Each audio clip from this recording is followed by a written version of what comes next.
Welcome to Foundation Repair Success Secrets, the podcast that's rocking the foundation repair industry. Discover how to boost your leads, raise your profits, and lift your digital presence. Together, let's dig deep and transform your foundation repair business. Today on the podcast, we have Rich Smith, who I could tell he's got wisdom from the first second I saw his U.S. Air Force and the property investments. I think this should be a pretty awesome podcast. Definitely kind of an inspirational background you have there. Tell me about the actual background, military, investing, running a business. How did Rich get to where he is? Sure. Yeah, I was active duty Air Force for 25 years. Moved around a lot. I was F-16 crew chief, so I was on the maintenance side of the Air Force. Got started in kind of buying my own homes, doing just DIY type stuff. You buy kind of whatever you can afford being in the military, and you fix it up. And every time I moved, I sold a house. So I got really interested in real estate. And I'm here in the Treasure Valley in Idaho. That's where I retired and chose to stay. And when I was retiring, I pretty much knew I wanted to get into real estate, and that's what I started first. My son and I got into to doing some real estate investing, and just dove into that since 2015. And then we got a few other things going. Started holding some real estate. We got a car wash, and when we saw a buddy talk to us about this concrete lifting, and I didn't even know it existed. I didn't even know you could lift concrete. We had no idea. So we drove out and watched him do it and was just baffled. We're like, wow, this is incredible. This could save so many people money, and everybody's got concrete. So we decided to go ahead and start a business. And main thing was to make sure, my son's my partner in all of this. He's been with me from the beginning of the real estate and all of it. So I wanted to make sure with real estate investing, the income's slow. It's more of a long-term wealth build. And so the income really wasn't there. And so we did this to make sure that he's got an income. Nice. So that's cool. How it started. Yeah, that's an awesome background. And it's so funny when you say retired, because in your world with the military, like you have retired, but you're not retired. Right. Yeah. So funny some people do. Some people can get by on it. And truly, I'm pretty lucky. I'm in a good place where, I don't need a major income. I don't need all that. I'm sufficient with what I've got. I don't have a lot of bills or anything to where I could start my own businesses and not really depend on those. And I think that's really bad when you're starting a business. If you have to depend on that, and you have to have 5 years or 2 years or 3 years worth of income in the bank, that makes it pretty difficult for people. And you really got to focus on it. So we work really hard, but I didn't have to depend on that income to be able to make it. Yeah. So what motivates you in the business? It sounds like your son. Obviously you're a military guy. You have standards for yourself. You're not the type who just wants to schlep around and go play golf all day, every day, or, just kind of hang out. What do you think are the main motivations? Family first, or just you can't be the type to sit still? Well, that's pretty much hit them right there. My son, number one, this is his income. This is his livelihood. And it's a really, really cool business for us. We are seasonal. So we don't lift in the winter, and here in Idaho, we get pretty cold. We get snow and things like that. And him and I have the same hobbies. We love to be up in the mountains in the snow. So, we shut down in the winter and kind of focus on real estate a little bit more, a little heavier. But when it snows in the mountains, we're up there. We're up playing. So that's really cool. And then, of course, the business too. I don't like to fail. I'm not going to fail, and that drives us. That drives me, and I enjoy it. I'm always looking for other investments. I'm always looking for other things to do. I'm not known to sit still, even though I say I'm retired. Like, you're not retired. I'm like, well, I am. I'm retired with responsibility. Okay. Well, and it's beautiful too when you could do what you are passionate about. It's not gun to your head. A lot of people, it's just gun to your head. You got to do something. The gun happens to be bills, debt, family obligations, that kind of thing. You're kind of marching at your own pace, and it sounds like it's still a pretty aggressive pace. It's certainly not a, margarita in the sun on the beach type of pace. No. The winter, on the other hand. Right. Yeah. That's pretty cool. Well, I like it. So can you maybe tell us a little bit more? It was a friend who introduced you guys to the business. What was so appealing about it? I believe it was a friend. Is that right? Did I hear that Yeah. correct? Yeah. So when we were doing our real estate, it was a buddy of ours that was also in the same real estate background. And we were sitting there, and he was telling us about this other venture that he was doing. And and when you're flipping houses, we were flipping some houses, and you always got these concrete things, and instead of tearing it out and repouring it, we found out that there was this cool technology of being able to lift and level your concrete. And and that's we saw right away how much that would save us in our flips. If you're flipping a house, got a basement that is just all cracked and settling in all different places, and all we would have known to do was go in there, tear it all out, pull it all out of the basement, and then re-pour a new floor. And when we saw this, it's like, wow, this is a great opportunity. I don't know that people know that this is a real thing. So and I think that's our biggest thing, is just getting in front of people. Making sure that people are aware that, hey, you don't have to tear your concrete out. You don't have to put up with, trip hazards. Or for us out here, when you're shoveling, nothing's worse than shoveling snow and you just jam your gut with the shovel. That's kind of painful and annoying. So you don't have to live with that. And we saw the opportunity. When we looked here in the Valley at who else was doing it, there were only 2 other companies at the time, and they had some other things, their primary concrete pours and stuff like that. And we just decided to get into it as just that special niche, just doing lifting. So how much does it come into the peer world and things? Obviously you guys are lifting, but I assume, is there a good referral potential for that, where people rely on you guys and you rely on them, kind of parlaying opportunities back and forth when they appear? Yeah, we try to work with some companies. We've got a few that we've talked to where we get a ton of calls for pouring concrete. Kind of funny. I mean, on any of our Google stuff, we straight up say we do not pour concrete. And right. Yet, the first few years, I'd say over half of our leads, we've come down a little bit, but I'd say a good portion of our leads, we get people that call and say, hey, I need a new driveway, or I need this tore out and I need this poured. And I'm like, I'm sorry, we don't pour concrete, but we have a couple of people that we work really well with, that I trust their work.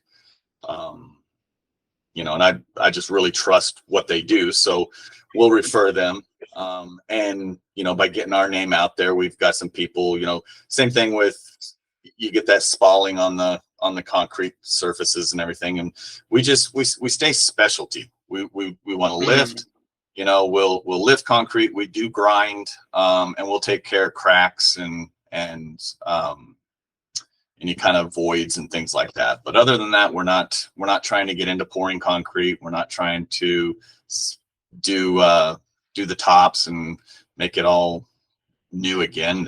It's fixing, the leveling. So we work with some other companies that we'll refer to, and the same thing, if they can get away with just lifting and saving a customer some money rather than ripping it out, then great. Kind of goes the same thing if you're going to do, when you do coatings and stuff on the floors, a lot of them, they need that to be level. So we've got a couple that'll call us and say, hey, can you level this before we put some coatings down or anything like that. That's cool. Yeah, I have a buddy out in Arizona. He's got a company, and that's all they do. And in Arizona, like, my God, like pool decks and, all kinds of crazy outright garages, and they look beautiful.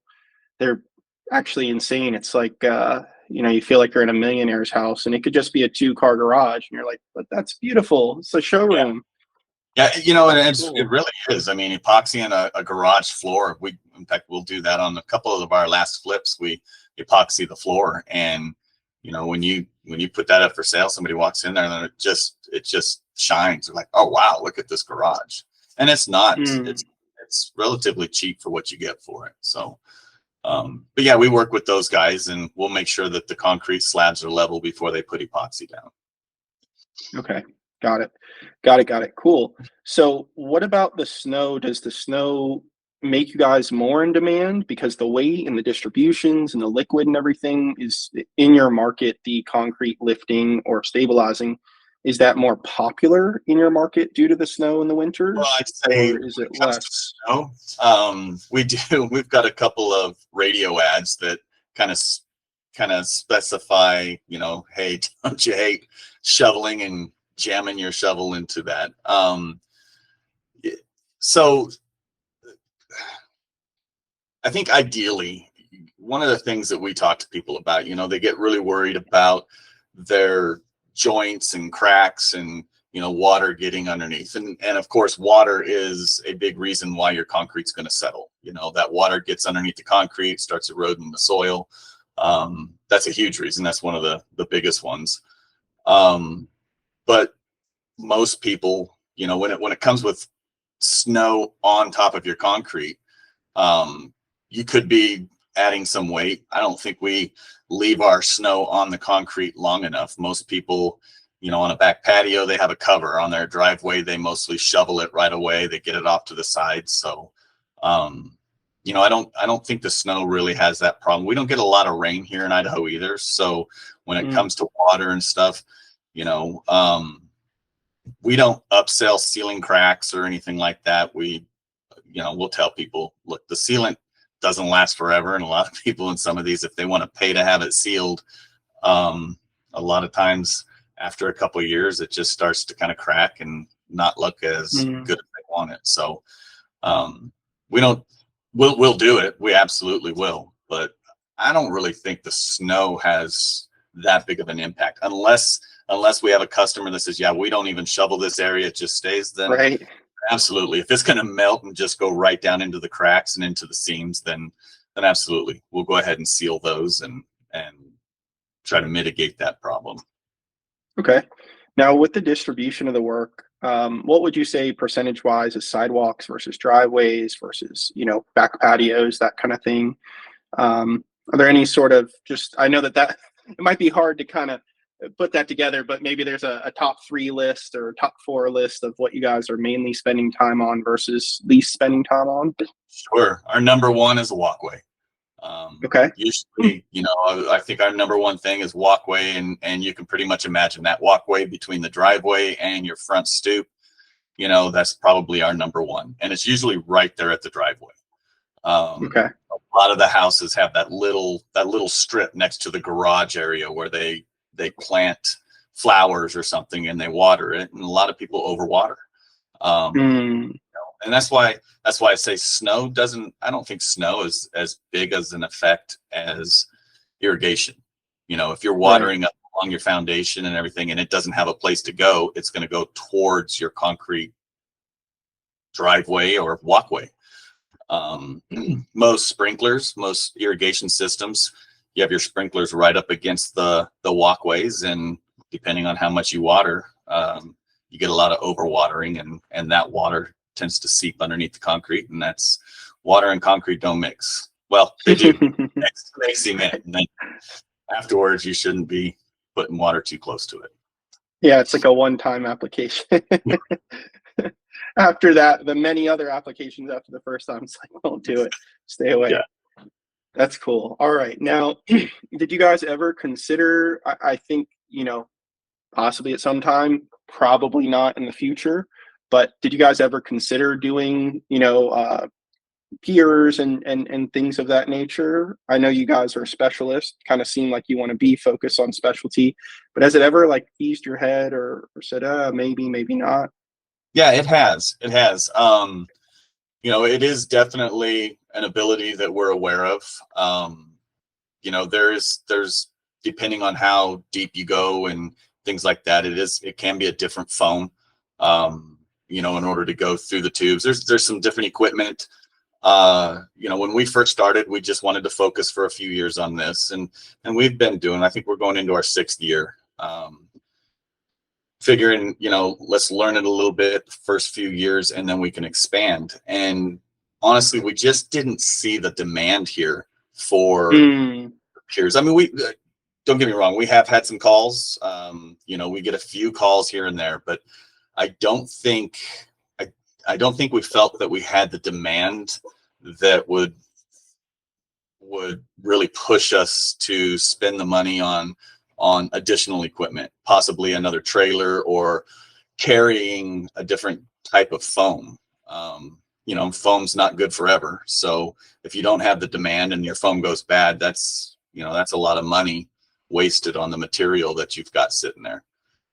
Right. And if you're not using it to swap it out, even if you're using the same equipment and you just swap your foam out, that's still a lot of foam wasted to run through the machines and everything. So it just wasn't one of those. We just haven't seen it yet. I haven't seen the demand, but we did start working with a foundation company. So when they would lift foundations, anytime you lift concrete or lift anything, you create a void.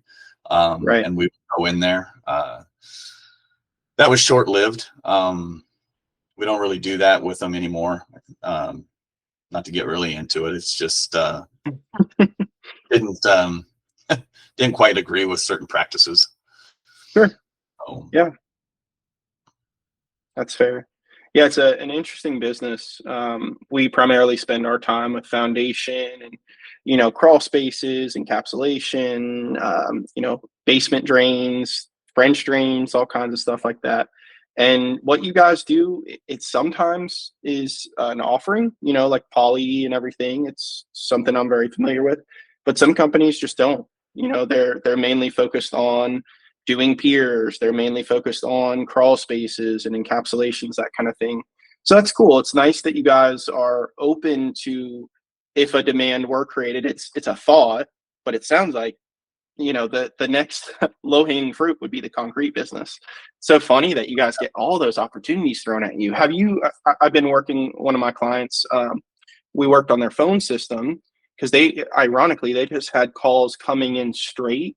So the front end was always picking up. And I'm like, hey guys, first thing we should do is we should have some sort of, phone tree. Like, why do we not have estimates press 1, operations 2, accounting 3, any other calls press 4, that kind of thing. This could be a bit interesting for you guys, but I wonder if, what would you say the percentage of the calls are? Like a quarter of the calls come in for concrete work? I'd say that. Yeah. My God. Okay. All right. So it's a lot of time and effort that, just you guys picking up the phone and hearing people out, trying to not be rude. Have you guys ever tried like a phone tree approach where it's, again, kind of iterating like on Google saying, hey, if you need explicitly this, press 1. If you need fresh concrete poured, press 2, and it goes to a referral partner, or press 2, and then they hear another audio recording that says, we, really appreciate you guys reaching out to us and trusting us for a potential estimate, but we are not a concrete pouring company or something of that nature. However, we have a great friend in XYZ company. Has it ever been a thought or maybe something you guys would consider? So there were a couple years, I think even last year, for a little while there, we actually took, we were actually doing estimates for them, for one of the companies that we were working with. We saw potential there where we could do their estimates. They would go on our books and we would just go ahead and schedule them to do the job. Cool. We get a slight kickback for it, not much. Right. Usually we would estimate exactly what they would do. We weren't inflating it because, I know cost effective is really important. You don't want to drive people's cost up. So, working with them, if we were to bring them the job, they would give us a percentage, 5%, whatever it might be. And so that's what we did. And we would tell people, look, we don't pour concrete, but we can estimate it. We'll use a contractor to do it. We don't charge extra on it. What we do just comes out of their pay. And it worked out for a while. We didn't have really any major issues. It didn't, Okay. but there were a few times, where, they might go out and they might say, oh, well, it probably should have been this much money. And that'll make your heart sink a little bit. You're like, oh, I just gave them, I'm going off of exactly what you say you need, what you want. And so that happened quite a bit. And that kind of scares you a little, that you're going to give somebody an estimate and then you can't get somebody else to do the job, because we're not going to. Right. Then your name is all over their job. And so you want to make sure you have the right company coming in and doing a good job. We did have one time where the customer wasn't happy, and Right. that worried me. The contractor we used went out, tore parts of it out that they weren't happy with, reported. So that's why I'm very comfortable referring these companies, because I trust them. I just got away from doing their estimates and having their work tied to my company. Shoot, it was bad enough. We got a 1-star review once for referring a customer, and they apparently didn't like the cost of the estimate, and so they left us a review. And I was like, I don't even pour concrete. I just gave you a guy. He said, I can't find anybody, so I gave you a guy. Anyway, he removed that review. Okay. Thank goodness, because that had nothing to do with us. And that really makes you really think about how far you want to go. Even the referrals. Like, I was like, shoot, if I refer somebody, which just recently we referred a contract company or a concrete company, and we had a lady give us a call, and she wanted to pay my son $100 just to come out and look at it. And he's like, no, you don't have to pay me. We'll come out and take a look. And he went out and looked and says, yeah, it doesn't look very good. And he wouldn't be happy with it either.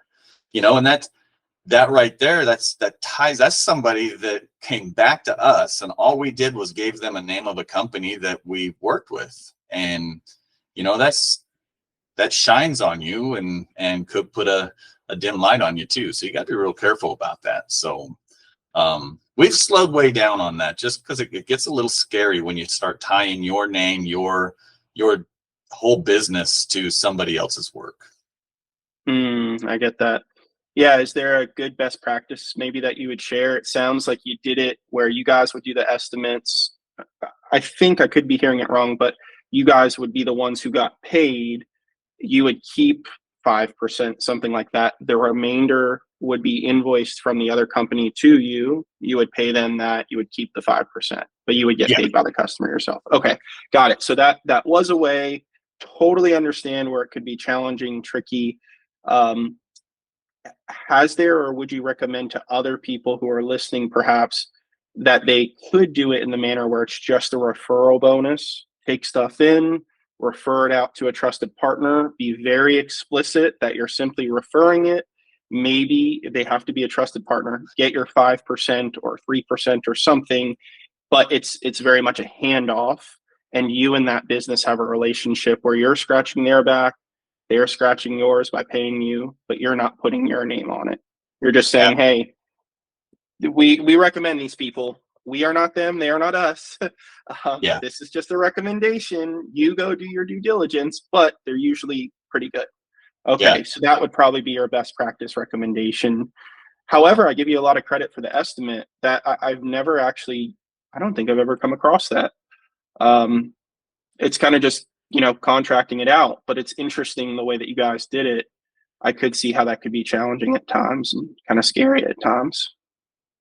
Yeah. Well, and to be honest, we just did that again, where my son, he decided, he went out, and it was a realtor that was getting ready to list the property. They really needed some work done, but it wasn't for us. And he goes, look, he just estimated and said, look, it'll be this much. So he gave them the estimate for replacing 2 pieces on their walkway. Called our guy up and said, hey, can you do it for this price? And he said yes. So, you know, I think for us, it will still be once in a while. He still likes the idea of being able to make a little bit of money on those leads, especially if the situation is kind of dire, where they're like, look, we just need it done right now. Then, you know, your customers are willing to pay a little bit more for you to go through that work of getting it done for them, even though that's not what we do. So, yeah, we just did it again, but it can be it could take a lot out of you when you got to do that. And, you know, and you were talking about kind of getting that kickback. We've done that too. We've even kind of pulled away from that. You know, we've got a couple companies where I just send them leads, and it can be tricky to track. It is, and I'm not, you know, I don't need to make money on all of these things. You know, when you get that many new poor jobs or poor leads, you know, when you say 25%, well, shoot, half of our leads at one point were going to that, then yeah, you want to, Wow, you're paying a lot for those leads, so you want to be able to recoup some of that. But not everything is, you know, I don't send, I've got some other companies where I don't send them a bunch. I'm not going to keep trying to follow up. I'm not trying to make money on everybody, because I feel like if I'm helping them, you know, at some point they're going to think about it and be like, oh yeah, you know, Rich did this for us. Hey, let's throw him a bone. And I think that's just great practice right there. We sometimes not worth monetizing at all. Yeah. Can't worry about pennies sometimes. We do that in real estate. You know, when we were wholesaling homes and stuff, it's like, yeah, if you're, you know, I mentored and helped a lot of people do just that. And some of them started doing it better than we did. And, you know, I don't look at that as really competition. It's like, okay, you're going to start getting those better deals, and I'm going to start buying properties from you. I don't look at it as competition. I look at it as helping others out, and they're going to help me out too, hopefully. Cool. Yeah, no, that makes sense. The ones who are going to be around for the long term and who are going to have a good reputation and care about their reviews and their customers and things, like, more or less, you remind them of you, and they're going to return the favor and keep you guys in mind. Real quick, we're going to cap off in just a few minutes here. Marketing, you mentioned radio ads. Are you guys, and I believe you covered this, is you guys will do marketing in season as well as out of season. So it's kind of brand awareness during the out of season, and during season, it's maybe more lead generation type of activity. Yeah. We will try to stop. Like, a lot of our radio ads will stop over the winter for at least a few months. And then we've started them back up again early on, so we can start really piling up the jobs for when spring gets warm and we can start them again. We do estimates all year round. We do still, I mean, we're out there on Google, so we won't stop our Google. Obviously, Google is your main search engine where people are going to go to. So as long as we still have Google on there, we get leads all year long, throughout the winter. Easiest thing for us is to throw 1 or 2 days. We'll just pile them all on a day, and we just send him out there. My son goes out and he just does all the estimates, and as they accept, we just pile them up in the system, and makes it really easy to schedule the beginning of your season. You've got so many jobs that are ready to be done, and you can just kind of pick locations. When you get 4 jobs within a few blocks of one another, you can get a lot more jobs done in a day than you can when you've got to travel across town throughout the year. So we actually get quite a bit more done in the beginning of the season than as they start to spread out some. That's cool. Yeah, I like that. And do you guys do, I guess maybe my question is, what type of ads do you do? You do radio, TV, billboards, Google you mentioned. Are you doing ads there, or SEO? Like, what are kind of the methods? Sure. The easiest thing, when we first started, our first couple of years, the easiest thing was just having some videos on Facebook. Facebook was probably our first real advertising. We just put something out there, relatively cheap, and we would get 8 jobs a week just by Wow. having a cheap Facebook ad. And when we first Huh. started, him and I were both doing estimates together. We were doing the jobs together, learning the process, learning it all. And 8 jobs kept us going, kept us busy. And then as we started growing a little bit more, we incorporated Google. We started doing postcards. Postcards are still good. It's really good when you start doing jobs in a certain area and you start seeing, when you're out there, they'll walk some of the neighborhoods or drive in the neighborhoods and they'll start seeing a lot of settling concrete. So, we can target that zip code or that area with postcards. Now we don't do postcards near as much now as we do some of the SEO and that interactive. You can really narrow down certain areas also by doing that. So we have a lot of focus on the web ads and that type of stuff. Radio does good. I think I like the radio at the beginning of the season. I may slow that down a little bit later and focus on more targeting and that type of stuff later. But right now we're just getting us out there, getting in front of people. Videos are important with what we do. Still, Sure. people can hear about it and they're like, huh, what is that? And until you see that Facebook video really helped, when you can put in fast motion exactly what we're doing and you can watch that concrete actually lift. And that got people really interested. They're like, oh, wow, I didn't even know you could do that. Yeah, it's cool. It's like a transformation, like a before and after.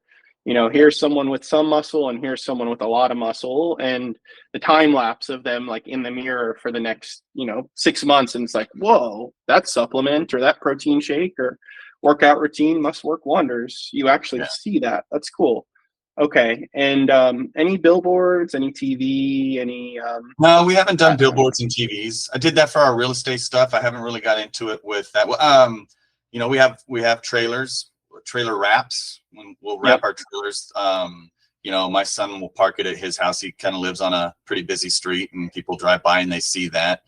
I guess they're not necessarily billboards, but I've got a couple of smaller 4x8 type banners that I put out. I've got one, on a pretty good location at my car wash or something like that. But so we've got some signs that are out there. But for the most part, that I really think that wrap on a trailer, if you've got a trailer and you're hauling around, or your truck, anytime you're driving out there, I think wraps truly pay for themselves. Right. I agree. It's a moving billboard. Yeah. That's like on site where people could stop and say, hey, like, what are you guys doing? Oh, I need that too. And you happen to be in my neighborhood. Yeah.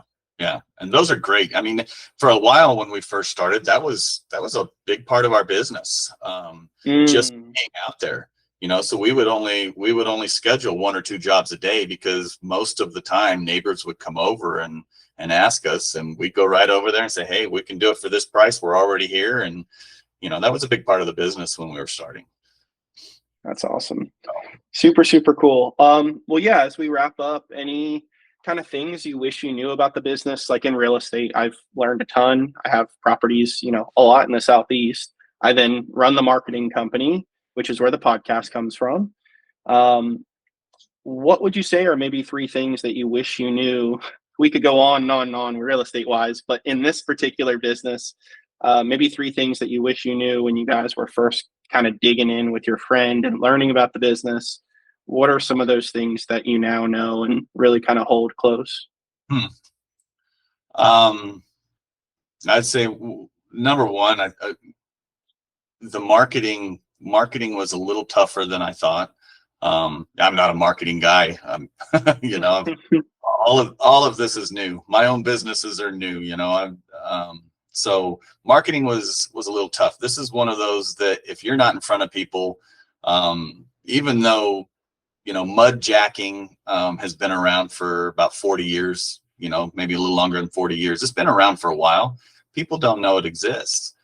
And I didn't realize that. I just thought this was so cool. All I had to do was throw a video out and everybody's going to know. And, so I think that was a little tougher than I thought. I just imagined that, everybody's got concrete. We're going to grow this so fast. And I got a little bit ahead of myself there as far as growth. I thought it was going to be a lot easier, but again, this is pretty new to me. And then staying in front of people.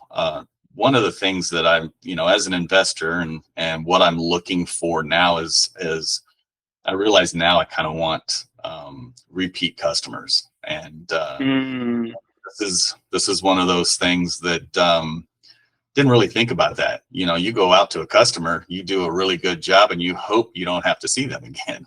Obviously, yeah. We want them to refer us. We want them to leave us good reviews, but we want to make sure we've done the right job, and they shouldn't have to call us back out. So that wasn't necessarily something I quite thought of, when we really started either. So. That's awesome. And you guys have great reviews online, pretty reasonably easy to find online. So yeah, that sounds good. Any way for people who are listening, obviously you're a mentor in the real estate space. Not that you want to be a teacher to everyone listening, but I'm sure if there's an occasional person here or there who wants to reach out, or there's potential clients, customers that are listening, how can they get in touch with you? Be it, a website, an email, a phone number, any of those things. How can people reach out to you, Rich? Yeah, sure. We're at leveledupconcrete.com. We've got a source right there where people can, for leads or anything, you can reach out right there. And I don't just get, hey, I need my concrete lifted. We get some comments and stuff just right there on the website, which is kind of cool. I open it up as a lead and I see, hey, we saw you out there driving. Great. You're doing great. And so you can reach out to us there. Our email's on there, support@leveledupconcrete.com, or me specifically is rich.smith@leveledupconcrete.com. Yeah, I do. I love talking to people about real estate, about what we're doing here in concrete lifting. It's all, the investing is all just a passion. So I could sit and we could venture off on a lot of this stuff for hours, I'm sure, because I love talking about it. It's fun to nerd out. That's why I do the podcast. Like we're trying to bring the community together, and I'm just trying to be a conduit of all this wealth of knowledge where we don't need people to go to a seminar and pay thousands of dollars to get there and stay. I'm going to a conference. That's probably what's in my mind. I leave for Texas on Wednesday. And I literally have my hotel and my airfare and stuff all printed out. I actually have to buy the ticket for the conference that starts on Wednesday. And that's that just alone. The ticket's $1,000. And I'm like, my God, that's crazy. But yeah, if we could have people learn some of this wisdom for just their investment of time, we love to do that, connect people. But Rich, thank you so much for being on the podcast. You and I will hang out on the line. Otherwise, thank you so much for coming on and sharing your wisdom with our audience today. Absolutely. Thanks for having me. That's pretty cool. Absolutely. All right. See you guys. Thanks for joining us today for another revealing episode of Foundation Repair Success Secrets. Don't forget to subscribe so you can keep discovering the tools, tactics, and techniques to ensure your online presence is as solid as the foundations you repair. Keep digging deep, and we'll see you in the next episode.